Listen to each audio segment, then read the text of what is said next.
In 2015, 20 papers from our laboratory were submitted to a special issue of Biosensors and Bioelectronics. Do you know how many were accepted? None. Zero. Not a single one. At the time, Biosensors and Bioelectronics was already one of the most competitive journals in the field, and since then, it has only climbed higher. That collective rejection was a humbling moment for our group, but for me, it became a turning point.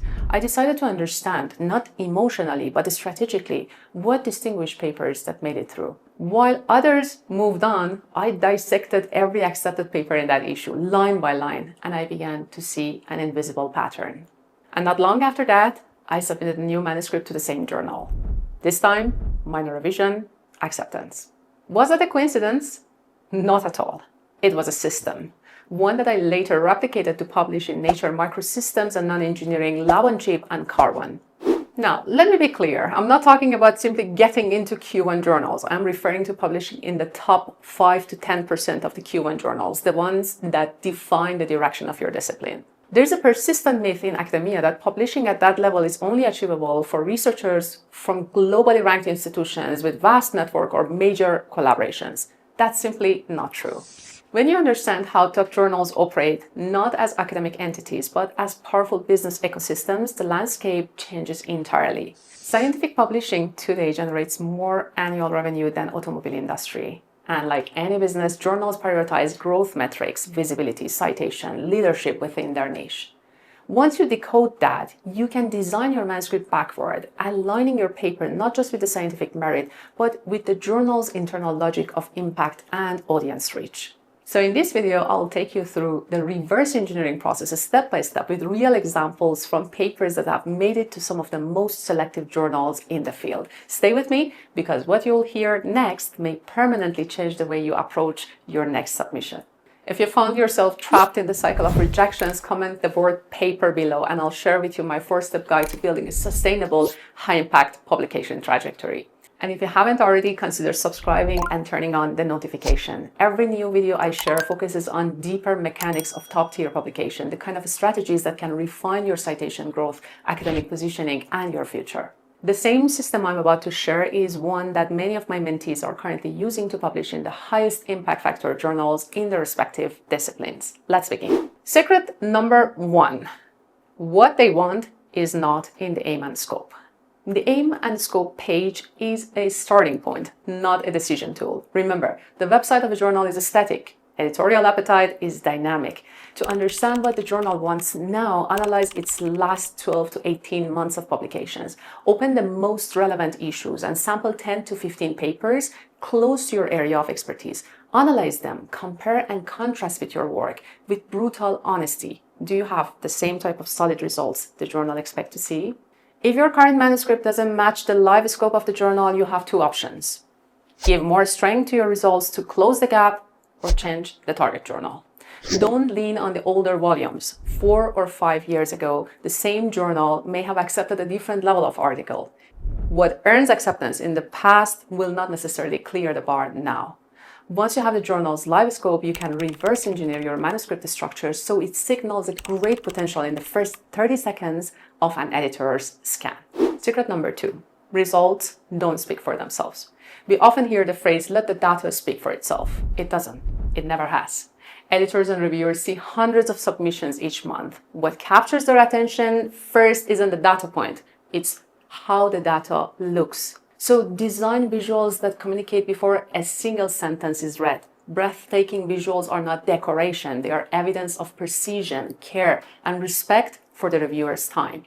Remember, about 65 to 80% of the information the human brain processes is visual. Almost half of the cerebral cortex is dedicated to visual perception. Even those who describe themselves as analytical thinkers rely on visual structures to interpret complexity. This is why figure design is not cosmetic, it's cognitive. A clear, elegant visual allows your readers to think faster, and that creates an emotional experience of reading a well-written paper. Let me give you an example. In my Carbon paper, impact factor 11.6, CITE score 21, every experiment failed. Literally, entire dataset was a series of non-functional results. Yet, we presented them with outstanding visual clarity, layouts that guided the eyes, figures that told a coherent story, and discussions that explained why the experiments failed and what revealed about hidden biases in the field. The outcome? Acceptance, which was followed by an invitation from the journal to be featured on the cover of the journal. So invest deeply in your visuals, because when you give a damn, they receive your paper differently. When you care about your work, the editors and the reviewers treat your work with care too. Do you have a journal you're truly obsessed with? Comment the word paper below and I'll send you a guide to help you get this done. Secret number 3. You don't give one to get one. When it comes to publishing in the highest tier journals, the rule is simple: play the quality game. You will advance far more by sacrificing a few sequential papers and channeling that energy into a single field-defining article. Instead of scattering moderate findings across mid-tier journals, integrate them. Use the foundational papers as supplementary material that supports the main paper. I've observed this pattern consistently. The majority of papers in top journals are concise, elegant, and sharply focused, but their supplementary files often run for pages, sometimes matching the length of an entire thesis. That's not excess, that's a strategy. Those authors deliberately choose depth over dispersion. That's exactly what I did with my first Nature paper. Rather than splitting the results into multiple articles, I merged everything into one comprehensive narrative. By that point, I had already accumulated 13 publications as a PhD student, so I wasn't chasing numbers anymore. I was interested in impact. So I put 2 potential standalone papers as part of the supplementary information. The main manuscript, however, carried the highlights, the breakthrough, and the outcome? Acceptance after minor revision. So never underestimate the power of supplementary materials. When done well, it won't dilute your message. It reinforces it. It communicates depth, analytical rigor, and confidence. It shows reviewers that you have done so much for one single article. Once you have mastered focus and depth, the final step is learning how to position that paper for visibility. So it's not only getting accepted, but it's becoming unmissable. Secret number 4. You're not just a scientist. You're a global leader. Here comes the final layer. The one that separates researchers who publish from those who shape the conversation. You're not just a scientist, you can become a global leader. Regardless of your discipline or background, your responsibility is to connect your research to the broader context, to show that your work is not isolated in a laboratory, but it's interlinked with the challenges our world is facing. One of the most common criticisms of modern science is that we operate in silos, deeply specialized, but often disconnected from society's real needs. You can change that narrative right here. So how do you do it? Start by mapping your findings to the 17 Sustainable Development Goals of the United Nations, or connect them to the frameworks developed by World Economic Forum, the OECD, the World Health Organization, or your country's national priorities.